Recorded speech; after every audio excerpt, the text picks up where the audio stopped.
18வது மக்களவை தேர்தலில் பதிவான 64 கோடி வாக்களை எண்ணக்கூடிய பணி இன்று காலை முதல் நடைபெற்று வருகிறது. தனி பெரும்பான்மை ஆட்சி அமைக்கக்கூடிய அளவுக்கு எந்த கட்சிக்கும் தனி பெரும்பான்மை கிடைக்காத நிலையில் கூட்டணி ஆட்சிதான் அமையக்கூடிய நிலை என்பது ஏற்பட்டிருக்கிறது. தற்போதைய நிலவரப்படி தேசிய ஜனநாயக கூட்டணி 292 3 இடங்களில் முன்னிலை பெற்றிருக்கிறது. அதே போன்று இந்தியா கூட்டணி 232 தொகுதிகளில் முன்னிலை பெற்றிருக்கிறது. மற்ற மாநில கட்சிகள் 18 தொகுதிகளில் முன்னிலை பெற்றிருக்கிறது. தற்போது அண்மை செய்தியை பார்த்துக் கொண்டிருக்கிறோம். அந்த வகையில் 318 தொகுதிகளில் போட்டியிட்ட காங்கிரஸ் தற்போது 100 தொகுதிகளுக்கும் மேற்பட்ட இடங்களில் தற்போது முன்னிலை பெற்றிருக்கிறது. காங்கிரஸ் உடைய கடந்த 2 தேர்தலில் எண்ணிக்கையை ஒப்பிடும்போது இந்த எண்ணிக்கை 100% அதிகமாகும். ஏனென்றால் 2014 தேர்தலிலும் சரி 2019 தேர்தலிலும் சரி காங்கிரஸ் கட்சி பெற்ற அதிகபட்ச மக்களவை எண்ணிக்கை என்பது 52 தான். அதை ஒப்பிடும்போது இந்த எண்ணிக்கை என்பது 100க்கும் மேல் என்பது காங்கிரஸ் கட்சிக்கு ஒரு மிகப்பெரிய பாய்ச்சலாக தான் பார்க்கப்படுகிறது. ஆனால் அதே நேரத்தில் 295 தொகுதிகளில் நாங்கள் வெற்றி பெற்று ஆட்சி அமைப்போம் என்று காங்கிரஸ் கட்சி அதனுடைய கூட்டணி கட்சி தலைவரோடு சந்தித்த பிறகு நேற்றைய செய்தியாளர் சந்திப்பின் போது மல்லிகார்ஜுன கார்கே தன்னுடைய கருத்து தெரிவித்திருந்தார். அதற்கு வாய்ப்பு இருக்கிறதா என்பதுதான் தற்போது மிக முக்கியமான கேள்வி. அதே நேரத்தில் பாஜகவும் தனி பெரும்பான்மையோடு 303 இடங்களில் கடந்த தேர்தலில் வெற்றி பெற்ற நிலையில் தற்போது அந்த தனி பெரும்பான்மை தற்போது பாஜகவுக்கு கிடைக்கவில்லை அப்படின்றதான் அண்மை செய்தியா இருக்கு. தற்போது தமிழ்நாட்டில் இருக்கக்கூடிய ஓட் ஷேர்ல ஒரு இன்ட்ரெஸ்டிங்கான ஃபேக்டர்ஸ் இருக்கு. அதுல திமுக மற்றும் கூட்டணி கட்சிகளுடைய வாக்கு சதவீதம் அப்படின்னு பார்க்கும்போது கடந்த தேர்தலில் 37% இருந்தது. அதிமுகவுடைய ஓட் ஷேர் 30% இருந்தது. பட் இப்ப பாஜகவுடைய அந்த கூட்டணியுடைய ஓட் ஷேர் அப்படின்னு பார்க்கும்போது 10.55% இருக்கு. ஸோ கடந்த காலங்களை ஒப்பிடும்போது பிஜேபியுடைய ஓட் ஷேர் அப்படின்றது அதிகரிச்சிருக்கு. இதை பற்றி உங்களுடைய பார்வை என்ன சார்? இல்லை, திமுக கூட்டணிகளோடு சேர்ந்து எவ்வளவு இருக்கு? திமுக மற்றும் கூட்டணி திமுகவுடைய ஓட் ஷேர் 25.87. ஆமா, அதனுடைய கூட்டணி காங்கிரஸ் வந்து 10 தனியா இருக்கு, 35 இருக்கு, 37 முதல்ல இருந்து இப்போ 36 ஏறக்குறைய அதே லெவலில் தான் இருக்கு. அதனால BJP has grown at the cost of ADMK அப்படின்னு தான் தெரியுது. அந்த மாதிரி தான் பெரும்பாலும் நடந்திருக்கு. அப்ப அதிமுகவுடைய வாக்கு வங்கி பாஜகவுக்கு போக ஆரம்பிச்சிருக்கு அப்படின்னு எடுத்துக்கலாம். இவங்களுடைய ஸ்ட்ராட்டஜி, அதாவது இதை வந்து யாரும் உடனடியே வந்து துரோகம் பண்றாங்கன்னு நினைக்கவில்லை. பிஜேபி ஒரு அரசியல் கட்சி, அவங்க தங்களுடைய ஸ்ட்ராட்டஜி தங்களுடைய கட்சி வளரணும்னு பார்ப்பாங்க. அப்போ அவங்க வந்து எதிர்கட்சியாக நாங்கள் வந்து விட்டோம் என்றால், தமிழ்நாட்டின் 2வது கட்சி என்ற பெயரை பெற்றுவிட்டால் அங்கிருந்து 1வது கட்சிக்கு போறதுக்கு வந்து எங்களுக்கு கடினம் கிடையாது. அது ஆரம்பத்திலிருந்தே திரு அண்ணாமலை ரொம்ப தெளிவாக இருந்தார். யார் கூட வந்து நாங்கள் வந்து வேண்டியதில்லை, நாங்கள் தனியாகவே நிற்போம். அந்நேரம் சில பேர் அவர் குறை சொன்னாங்க, கேலி பண்ணாங்க.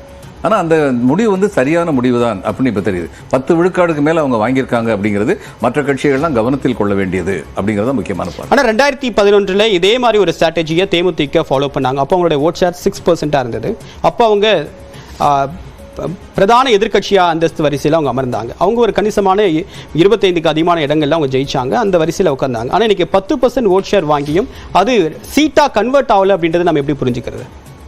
இல்லை, அதுக்கு காரணம் என்ன, 10% வாங்கியிருக்காங்கன்னா யூனிஃபார்ம் அவங்க இப்போ பல தொகுதிகளில் போட்டி போட்டிருந்தாங்க. அந்த தொகுதியில் வந்து சில தொகுதியில் 2வது இடத்துக்கும் சில தொகுதியில் 3வது இடத்துக்கும் தான் அவங்களுக்கு வர முடிஞ்சது. இந்த 10%ங்கிறது மொத்தமே 10 தொகுதியில் போட்டி போட்டு 10% வாங்கியிருந்தாங்கன்னா இன்றைக்கி அவங்க கையில் வந்து ஒரு 8 தொகுதி 9 தொகுதி இருந்திருக்கும். ஆனால் அப்படி சூழ்நிலை வந்து அப்படி கிடையாது. இது வந்து அவங்களுக்கு வளர்ச்சி, அதில் சந்தேகமே கிடையாது. திராவிட முன்னேற்ற கழகம் முக்கியமாக கவனத்தில் கொள்ள வேண்டிய ஒரு வளர்ச்சி. ஏன்னா எல்லாருமே வந்து பிஜேபி வந்து நோட்டாவுக்கு கீழே வாங்கினவங்கன்னு சொல்லி கேள்வி பேசிக்கிட்டு இருந்தாங்க. ஆனால் அந்நேரமே பல கூட்டங்கள் நான் சொல்லியிருக்கேன், அவங்க நோட்டாவுக்கு கீழே ஒரு காலத்தில் வாங்கினாங்க, ஆனால் இப்போ வளர்ச்சி அடைஞ்சிக்கிட்டு இருக்காங்க. இதை கவனத்தில் கொள்ளணும் அப்படின்னு. இபிஎஸை பொறுத்த மட்டும் அவருக்கு முதல் நோக்கமாக என்ன இருந்ததுன்னா, ஓபிஎஸும் அண்ணாமலையும் தோற்றணுங்கிறதா இருந்ததை ஒழிய தன்னுடைய கட்சி மிக பெருமையான இடங்களை பிடிக்கணும் அப்படிங்கிறத அவர் ஆர்வம் காட்டல. தேர்தல் முடிவு அதை தான் காட்டுது. தொண்டர்கள் வந்து உற்சாகம் இழந்து விட்டார்கள் அப்படிங்கிறத காமிக்குது. மீள் உருவாக்கம் செய்து கொள்ள வேண்டிய நிலையில் அதிமுக இருக்கிறது. சுய பரிசோதனை செய்து கொள்ள வேண்டிய நிலையில் திமுக இருக்கிறது. வெற்றி உறுதியாக இருந்தாலும் கூட இன்னும் சுய பரிசோதனை செய்து கொள்ள வேண்டும் அப்படி நிலைமையில் திமுக இருக்கு. பாஜக வந்து தாங்கள் வெற்றியை நோக்கி பயணித்துக் கொண்டிருக்கிறோம் என்ற நம்பிக்கையில் இருக்கிறார்கள். ஆனால் ஒரே ஒரு நோட் ஆஃப் காஷன் சொல்லணும், இந்த அதீத நம்பிக்கைன்னு ஒன்று உண்டு, ஓவர் கான்ஃபிடென்ஸ்னு. அதுதான் 400 இடம்னு சொல்லி கவுத்துச்சு. அது மாதிரி தமிழ்நாட்டில் அவங்க ஆயிராமல் இருக்கணும், அவ்வளோதான். சரி, திரு நாராயணன், பாஜகவுடைய ஓட் ஷேர் அப்படின்றது கடந்த தேர்தலை கம்பேர் பண்ணும்போது இன்க்ரீஸ் ஆயிருக்கு. அவங்களுடைய ஓட் ஷேர் அப்படின்னு பார்க்கும்போது 10.57.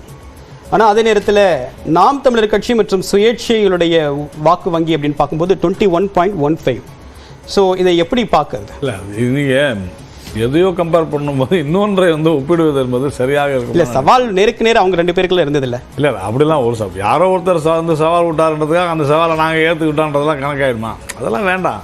அது அவர் சும்மா ஜாலியாக ஒரு பொழுதுபோக்காக பேசுகிறவர், அதை பற்றி நம்ம பேச வேண்டாம். எங்களை பொறுத்தவரையில் நான் ஏற்கனவே சொன்னது போல் தமிழகத்தில் 10% ஒரு கட்சி, விஜயகாந்த் அவர்கள் குறித்து நீங்கள் சொன்னது உண்மைதான். விஜயகாந்த் அவர்கள் உண்மையிலேயே இன்று இருந்திருந்தால், அவருடைய உடல்நலம் சரியாக இருந்திருந்தால் சூழ்நிலை வேறு மாதிரி மாறி இருக்கலாம், எனக்கு தெரியல. ஆனால் பாஜக இங்கே கால் ஊன்றவே ஊன்றாது அப்படின்னு கையை கூட ஊன முடியாதவங்க பாஜகவை கிண்டடித்துக் கொண்டிருந்தார்கள். அந்த சூழ்நிலை மாறி இன்றைக்கு ஒரு 10 விழுக்காடு, ஏற்கனவே சொன்னது போல திமுகவினுடைய வெற்றிக்கும் அதிமுகவினுடைய தோல்விக்கும் காரணமாக இருப்பது பாரதிய ஜனதா கட்சி அப்படின்ற ஒரு நிலையை இன்றைக்கு நாம் உருவாக்கி இருக்கிறோம் என்பதை புரிந்து கொள்ள வேண்டும். அதை உங்களுடைய நாளைக்கு அந்த கணக்குகளை நீங்கள் பார்க்கும் பொழுது உறுதியாக உங்களுக்கு தெரியும், புரியும். நான் சொல்கிற விஷயம் என்னென்ன, அந்த வெற்றி தோல்வியை நிர்ணயிக்கும் சக்தியாக பாஜக விளங்கி கொண்டிருக்கிறது. இது பாலச்சந்திரன் சார் சொன்னது போல் நாங்கள் ஒரு அரசியல் கட்சி, உறுதியாக நாங்கள் இங்கு தனியாக வளர வேண்டும், இங்கு ஆட்சியை பிடிக்க வேண்டும் என்கின்ற அந்த ஒரு வேட்கை எங்களுக்கு இருக்கத்தான் செய்யும். அதில் வந்து மாற்று கருத்தே கிடையாது. அதனால் அது ஒரு பெரிய இஷ்யூ இல்லை. பட் இன்னைக்கு நாங்கள் எதிர்பார்த்த அளவிற்கு வரவில்லை என்று சொன்னாலும் கூட நாங்கள் வந்து உறுதியாக ஒரு 15 விழுக்காடாவது நம்ம வந்து பெறுவோம்னு நினச்சோம். பட் ஆனால் இன்னும் நிறைய ரவுண்ட்ஸ் இருக்குது எண்ணுவதற்கு. இப்போ தான் நம்ம வந்து ஒரு 50% கூட முடிச்சிருக்க மாட்டாங்கன்னு நினைக்கிறேன். இல்லை ஒரு மாதிரி ஒரு ஸ்டாக்னன்ட் ஆயிடுச்சு நம்பர்ஸ் அப்படின்னு பார்க்கல. நான் சொல்கிறது 3-4 ரவுண்டு தான் போயிருக்கும். இன்னும் நிறைய நைட் வரைக்கும் எடுத்துகிட்டு தான் போகும் அது. அதனால் உறுதியாக என்னை பொறுத்தவரையில் இந்த 10.5 என்பது இன்னும் கூட ஒரு 2 அல்லது 2.5% மேல் வருவதற்கு வாய்ப்பு இருக்கிறது. இது ஒரு மிகப்பெரிய ஒரு அற்புதமான விஷயமாகத்தான் தமிழகத்தை பொறுத்தவரையில் நான் பார்க்கிறேன். மேபி ஒரு 2-3 சீட்டு எங்களுக்கு கிடைச்சிருந்தது கூடுதலா அப்படின்னு சொன்னால் அதுவும் ஒரு மகிழ்ச்சியை கொடுத்துருக்கும். சரி, தற்போது நம்முடன் அரங்கத்திற்கு திமுகவிலிருந்து சையத் ஹஃபீஸ் இணைகிறார். வரவேற்கலாம் சார். வணக்கம். பாஜகவுடைய வாக்கு சதவீதம் அப்படின்றது 10.57 அதிகரிச்சிருக்கு. அதே மாதிரி மற்ற கட்சிகள் அதர்ஸ் அப்படின்னு சொல்லிட்டு அந்த ஃபேக்ஷனில் இருக்கக்கூடிய வாக்கு சதவீதம் அப்படின்னு பார்க்கும்போது 21.57 இருக்கு. ஸோ திமுக, பாலச்சந்திரன் சார் சொன்ன மாதிரி திமுக உங்களை சுய பரிசோதனை செய்து கொள்ள வேண்டிய தேவையா? அந்த தருணத்தில் இப்போ திமுக இருக்கா? வாக்கு வங்கி திமுக அஃப்கோர்ஸ் அதிகரிக்கக்கூடியதான் வாய்ப்பு இருக்குது. இன்னும் ஃபுல் நம்பர்ஸ் வரல. ஸோ இந்த பிஜேபியுடைய ஓட் ஷேர் நீங்கள் எப்படி பார்க்குறீங்க? இல்லை, திராவிட முன்னேற்ற கழகத்தை பொறுத்தவரையில் வந்து 2 விஷயங்களை பார்க்கணும். ஒன்றும் நம்பர்ஸ்லேயும் சரி, இல்லை ஓட்டிங் பர்சன்டேஜ்லேயும் சரி, நாங்கள் எந்த விதத்துலையும் குறையில. இப்போ எங்களுடைய ஓட் பேங்க் இன்டாக்டாக இருக்குது. எங்களுடைய ஓட் பேங்க் சீட் கன்வெர்ட்டபிலிட்டியும் கொண்டு வந்து சேர்த்துருக்கு.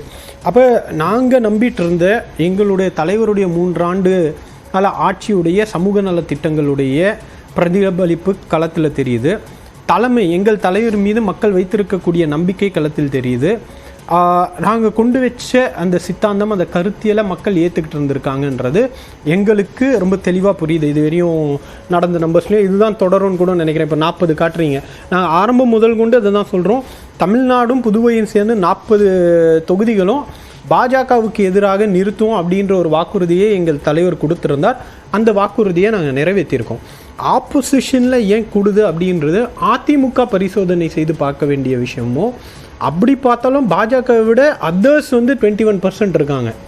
அப்போ நீங்கள் வந்து கடந்த காலங்களில் இவங்க அமைச்ச கூட்டணியும் இப்போ அவங்க அமைச்ச கூட்டணியும் இன்றைக்கி அவங்க நின்ன தொகுதிகள், பாஜக எத்தனை தொகுதிகள் நின்று இருக்கு, அவங்க கூட பாமக நின்னது, அந்த ஓட் டிரான்ஸ்ஃபர், இது எல்லாம் சேர்ந்து தான் பார்க்க வேண்டியதாக இருக்குது. அது மட்டும் இல்லாமல் இந்த வாட்டி அவங்க வந்து ஒரு முன்னாள் முதலமைச்சர் அவங்கள நிறுத்தியிருக்காங்க. அவங்களுடைய இது இருக்குது. டிடிவி தினகரன் ஏற்கனவே அறியப்பட்ட தலைவர், முன்னாள் கவர்னரை கொண்டு வந்து தேர்தல் நிற்க வேண்டிய ஒரு கட்டாயம், சிட்டிங் எம்எல்ஏ 3 முறை முதலமைச்சராக இருந்தவரையும் நிறுத்த வேண்டிய ஒரு கட்டாயம். ஸோ இந்த அளவில் மெனக்கெட்டு இருக்காங்க கூட்டணி. அப்போ இந்த ஓட் பர்சன்ட்ன்றது பாஜகவுடைய கருத்தியலுக்கு கிடைச்ச ஓட்டை அது பலன் கொடுத்திருக்கேன், அது பலன் கொடுத்திருக்கேன், அந்த வாக்கு சதவீதமாக அவங்க பலன் கொடுத்திருக்கேன் உங்களுக்கு. அதுதான் நான் சொல்கிறேன். இது வந்து இந்த ஃபேக்டர்ஸ் எல்லாத்தையும் அவங்க